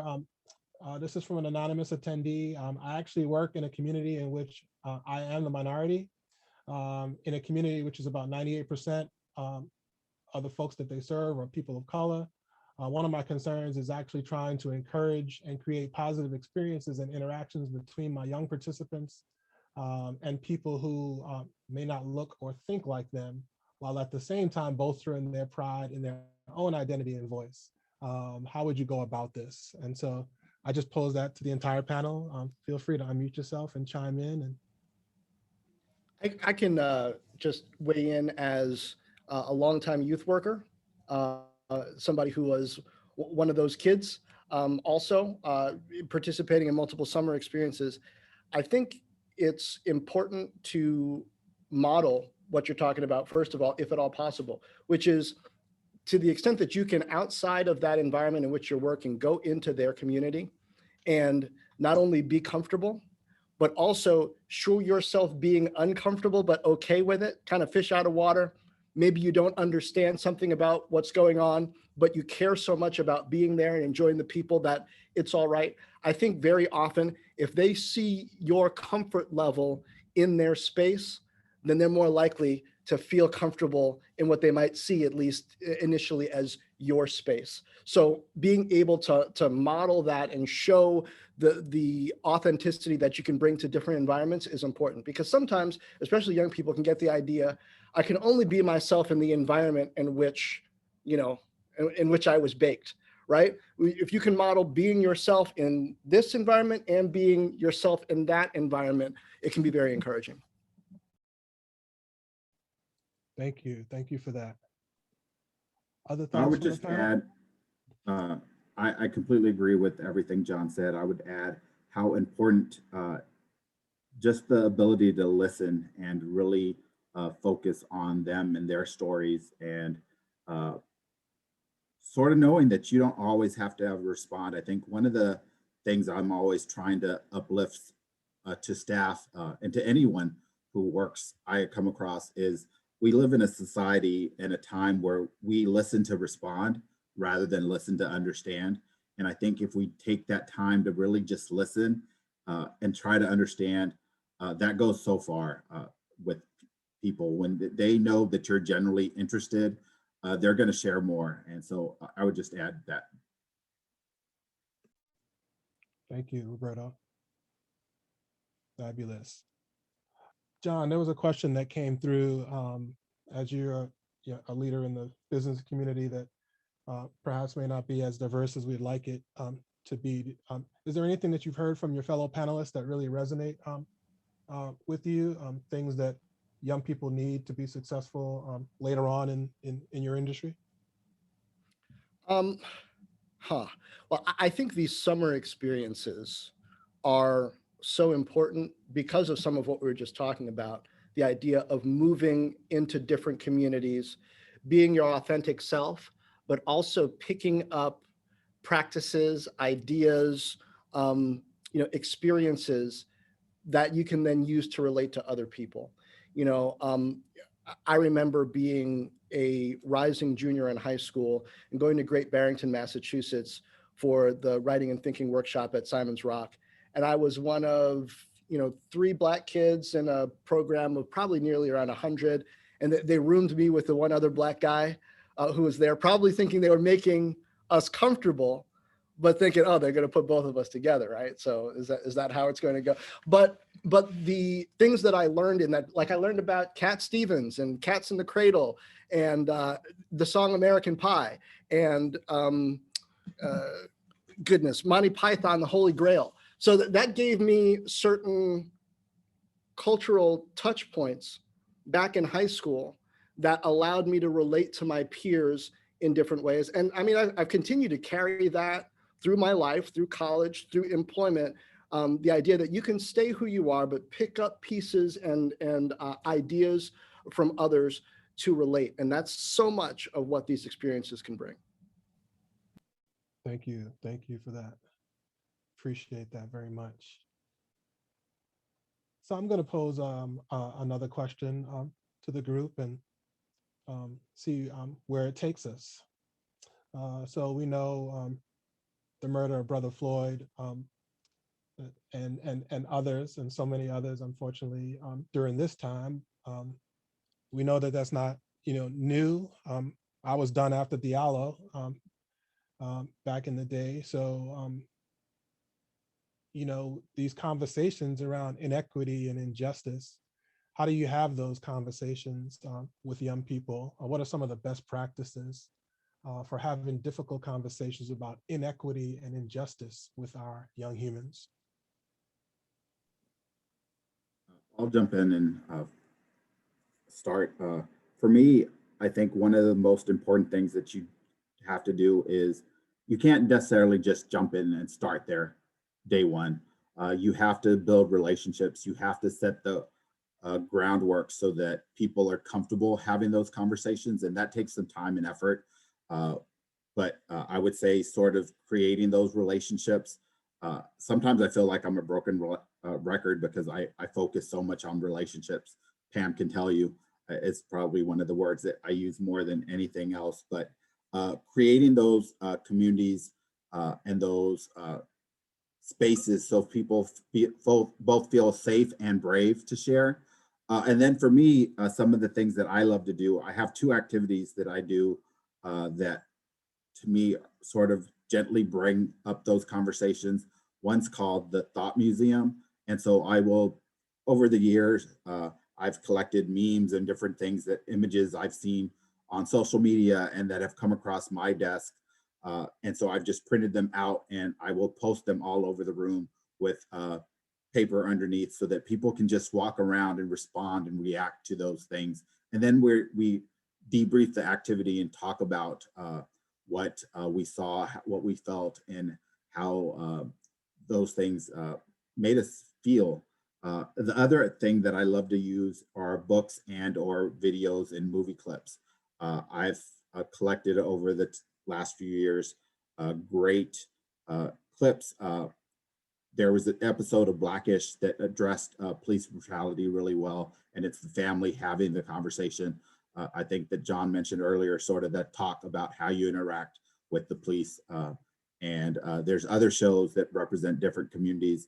I'm going to put my email in the chat, and I'm happy to, I sort of have a PowerPoint that addresses that exact courageous conversation training that I mentioned. I'm happy to share it with anyone.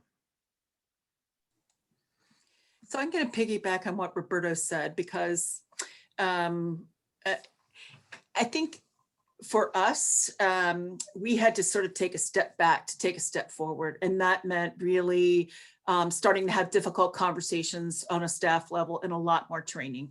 And so we thought we were doing good work, and we were, but not good enough, I can assure you. And so we now, partially because of the pandemic, we've had an opportunity to really slow down, and we have brought in outside help to work with our staff so that we have a shared vocabulary and understanding of a whole lot of words that mean a whole lot of different things and can get some people riled up without even knowing what they are. And so we spend, I would say, at least 3 hours a month since last June, focused on doing some form of DEI training, and then have done some additional work. Like Roberto, we've set up a staff committee that manages that, and we also now have a board task force working on that as well. So we've begun to look at our own practice And we've begun to understand what best practice is, both for governing our organization, for managing our organization, and for doing work with young people. And I shout out to Dawn because I participated in a webinar that some of her former staff did, and understand, today that best practice is often to have a person of color and a Caucasian doing the work together with young people. And so we've really worked on our curriculum over the past year, our practice, and now are spending time over the next 6 months really training all of our staff so that we can have those difficult or courageous, maybe that's a better word for it, Roberto, courageous conversations. Thank you, Pam. I appreciate you very much, and I appreciate the energy and passion and enthusiasm and your presence from all of our distinguished panel today. I'm richer having had the opportunity to just share these moments with you, and glad that this is recorded so we can relive this as we need to be reminded of all the brilliance you shared with us today on this call. Thank you again. Once again, I'm Broderick Clark. I'm going to go ahead and turn that microphone back over to Aaron Dworkin to close us out. All right, well, thank you so much, Broderick, and thank you to all the panelists. It was so informative, so inspiring to hear your words. I wish we had more time, but listen, this is not the end of this conversation. So we will find new ways and other ways to continue it and learn from each other. I just want to say this marks the end of day 4 of this boot camp. We do have a day tomorrow, but I want to again just thank our panelists, our moderators from the first session, from now, our sponsors, Random House, Mentor, Pace, Scope. Tomorrow, since we've been doing so much talking, through these webinars, we want to give all the participants a chance to speak more and hear each other in smaller groups. So we're holding office hours from 1 to 3 with our NSLA facilitators, and you can come and you can pick your topic, and it's a chance for you to talk to your peers and learn from your peers and ask questions you couldn't really just get to with the chat and the way this format was. I also want to just recognize so many award-winning programs. We spend a lot of time, and it's a very competitive process to pick these amazing programs, but once they win the award, then the work just starts, and that's why it's so great to hear from Sam and Dawn and all the different award winners, Pam, that we've had on these panels to lift up your great work. I also just want to note that this whole week and this whole conference, we started every session with national experts, and we ended with practitioners who are doing the work with young people. And this is our doers meeting that we've just had this week, because we are all coming up on summer and we need to do the work, and we want to prepare you every step of the way. Know that NSLA and all the partners you've heard from, the panelists, are here to help you. None of us have to feel alone or reinvent the wheel. Also, it's important to note that this will be a safe summer. We know how to run these programs with this pandemic, with more vaccines, without vaccines. We know how to do this properly, and that's a good message to get out to our families and to our partners, that there's a way to do this safely and that they should sign people up. If we do all this work and don't let anyone know to sign up, and we have spots that some people haven't taken, that would be a huge waste and missed opportunity. But again, this is the summer for all of us to be hyper collaborative, hyper creative, to reach out to our school districts. There's going to be a lot of funding going to our school districts right now, and they can't handle all the work and the workload by themselves. They need to work with out-of-school time groups. And so if you're a school district, please reach out to your out-of-school time group. If you're an out-of-school time summer program, please reach out to your district, but get that meeting on the books soon, because people need to get going. We have a vision to serve all 29 million young people in America who are on the free and reduced lunch program and give them the amazing experiences that you heard described here. It's going to take a lot of work, but our legacy of coming out of COVID is that there's more attention, there's more support, there's more focus on this. And hopefully this won't just be a once in a lifetime opportunity, but something that we continue on for years to come. So all our programs can look like Dawn's program. And as Roberto's sign says behind him, a summer lasts a lifetime. We want this to be an expected and a wonderful opportunity. Every young person in America, just fight regardless of zip code and background, can have a great summer learning experience every year. NSLA is here to help you every step of that way. Thank you for your leadership, your partnership, and your commitment to young people. We look forward to working with you. Have a good day, everybody.